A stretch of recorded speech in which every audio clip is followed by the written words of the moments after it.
ഈ വണ്ടർല എന്ന് പറയുന്ന ഒരു പേര് എങ്ങനെയായിരുന്നു കണ്ടുപിടിച്ചത്? അത് നമ്മളൊരു കുറച്ച് ഏജൻസീസും നമ്മുടെ നമ്മുടെ സ്റ്റാഫിനൊക്കെ നമ്മളൊരു ഇത് കൊടുത്തു.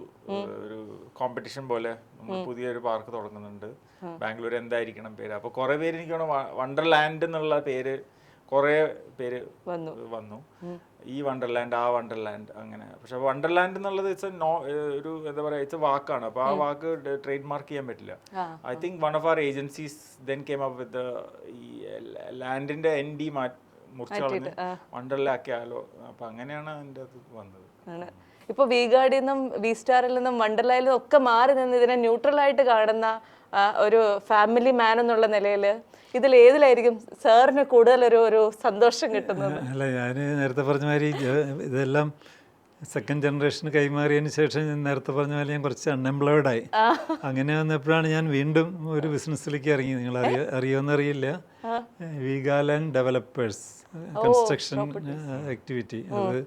അതെന്റെ 62ാമത്തെ വയസ്സിലാണ് അത് തുടങ്ങുന്നത് തന്നെ. എന്താണല്ലേ, ബിസിനസ് തുടങ്ങാൻ പ്രായം ഒരു വിഷയമേ അല്ല എന്നുള്ളതാണ്. അതിപ്പോ തുടങ്ങിയിട്ട് 10-13 വർഷമായി. തിരക്കില്ലാണ്ട് പോകുന്നുണ്ട്.